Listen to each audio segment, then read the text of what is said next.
Hello and welcome to this Themify screencast. Today I'm going to be showing you how to get quick started with your new Themify theme. So the first thing we're going to do is the installation of the theme. This is really simple to do. All you need to do is click Appearance, and then Install Themes, and then Upload. And then all we need to do now is select the zipped file you were given when you purchased the theme. So just click Choose File, navigate to where you downloaded the zip file, and then double click on it. And then just press Install Now. You don't need to unzip it or do anything. WordPress will do everything for you with the zipped file, and then once that's uploaded, you just need to click on Activate, and you are now running your new Themify theme. So now you've got your theme installed, you need to get your theme set up. If you've got a new installation of WordPress and want to set up your theme like it was in the demo, you can import the sample content that was in the demo. Again, doing this is really easy. All you need to do is hover over Tools and press Import. And then click on WordPress, because we're installing WordPress content, and install the plugin that we need to import the content, and just press Activate. Now before we go any further, you need to unzip the zip file you got when you downloaded the theme, which we just used to install the theme. So I'm using the basic theme, so I'm just going to right click and click Extract All, and then extract the file here. And then Windows will then unzip it. If you're on a Mac, it's a similar process. And once that's unzipped, you'll see you have a folder with the name of your theme. In this case, I'm using the basics theme. Just navigate into those and you'll see halfway down sample-content.xml. That's the sample content file we're going to be using to import the sample content.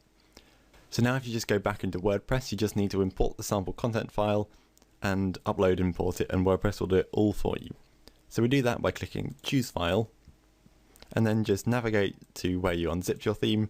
In my case, it's come up. And I just need to click Sample Content, double click, Upload File and Import. WordPress will then ask you if you want to assign your post to an existing user, so you probably want to do that, so just assign them to your user.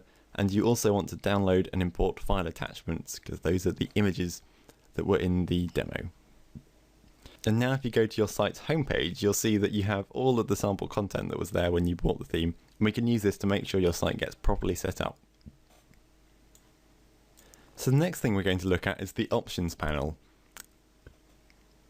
If you just go back into your WordPress dashboard and then click on Basic or whatever theme you're using, you'll see you're now taken to the Themify Options panel, and it's here that you can customize a load of stuff within your theme without doing any coding at all. So I'm just going to run you through some of the options that you're most likely to be using. You can take a look at all of these as and when you need them, but we're just going to run you through some of the most common ones now. So you start off in the General Settings page. Here you have an option to upload your custom favicon. A favicon is that little icon you see next to the title of your page. Like here, this one is the one for WordPress.org, and you can upload your own favicon here using this uploader. If you're using a service like FeedBurner for your RSS feed, you can add the URL here, and you also have options to add code to the header and footer, which can be useful if you're using a tracking code such as Google Analytics. And at the bottom of the page, you also have settings to include or exclude categories and pages, as well as images from your search and RSS feeds. And those are your general settings. So if we go back to the top and then click on the next tab, Default Layouts. Here you have one-click options to change the layout of your theme, which are really handy for getting into some customization. So the default index layout is for things like your homepage and various archives, be those category archives, searches, or tag pages, and so on. And then you just have a load of different options which really allow you to customize your theme. For example, you can set where to display your sidebar. If I go to my site at the moment, you'll see it's on the right, and if I just click left and save, and then refresh my homepage, it's automatically moved to the left. Or you can choose not to display it at all, and you have a load of different options here which really allow you to get into customizing your theme just by selecting the option you want and pressing save. So for example, I could have no sidebar at all, and I could go for this grid format. If I then press save and then refresh my theme, you'll see that's updated automatically, and now I have this grid format on my homepage. You can also show how much of your posts display on your homepage, so I could go for the excerpt, save, refresh, and you'll see that's automatically changed. That's automatically changed, so I only have a short bit of my post displaying on my homepage. And you've got a load of different options here which really allow you to customize your theme. For example, you can include or exclude a load of categories from your homepage, change the text that displays at the end of your excerpt, hide post titles, unlink post titles, hide post meta, hide post date. So for example, if I was using the theme as a gallery, I might want to not show any content, and then unlink my post title and hide the post meta and the post date, and then just press save and refresh the theme. And now you'll see I've only got images and titles, which would be great if you're using the theme for a gallery or portfolio or the like. So you can just use these options to set up the theme for whatever you want and whatever your needs are. And if we just scroll down a bit further, you'll see you have a load of options for images. For example, you could automatically grab the first image from your post if you don't have a featured image set, or you could hide the featured image, unlink the featured image, or just set the size in your images in pixels. So for example, I might want to make my images the same width, but make them slightly taller. So I'll just select 306 by 300 pixels, press save and refresh. And you'll see I now have slightly bigger thumbnails. And then if you scroll down even further, you can use these same options for posts and pages.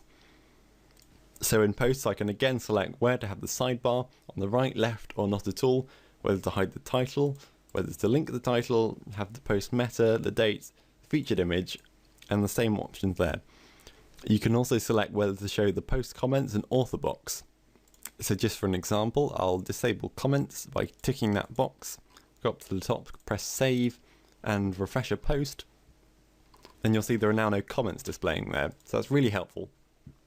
So again, you can just play around with these options and use them as you want to. And right at the bottom of the page you have the same options but for pages, so you can have the sidebar on the right, left, or not at all, show or hide the title, and disable or enable comments. And those are your general settings, and those are the default layout options available to you in your Themify theme. You can really play around with these to make your site really customized and really one that's your own. And so we're just going to move on to some of the other settings you've got available to you. If you click on theme settings, then here you have a number of options available to you, including turning off the RSS icon button, turning off the search form, setting how to have your widget set up in your footer, and what text to display in your footer. For example, I might want to have copyright Themify 2012, and now I just press save all, and if I refresh any page on my site and scroll right to the bottom, then you'll see it says copyright Themify 2012. And you have this second box here for displaying the text that displays below the first box. So for example, I might want to say powered by WordPress, save all, refresh, and you'll see it now says copyright Themify 2012 powered by WordPress. And the final option in the general settings is the image script. This allows you to choose which image script you use to generate the thumbnails around your website. So you can either use this custom image.php script for cropping your images, or the built-in WordPress image cropping script. And so if I'm using the image.php script, so here you can set things like the image quality, and get a real trade-off between high quality images and loading speed. You can also set how to crop your images and whether to have vertical cropping on and off. So for example, I might want to go for 80 image quality, crop my images in the center and turn off vertical cropping. If I then save and refresh, then you'll see because I have vertical cropping off, the images are displayed at their natural aspect ratio rather than a cropped one. And this can be really handy. And so if we go back to the options page, you can also set whether to turn off the image.php script and use WordPress built-in cropping script, which might be something you want to do if, say, your host has trouble supporting the script. And so that's just a quick run through the different settings available to you in your Themify theme. If you check out the next screencast, I'll show you how to use the styling, skins, and transfer settings, but hopefully that's got you started with your Themify theme. But hopefully that's given you a really good groundwork to get started customizing your Themify theme.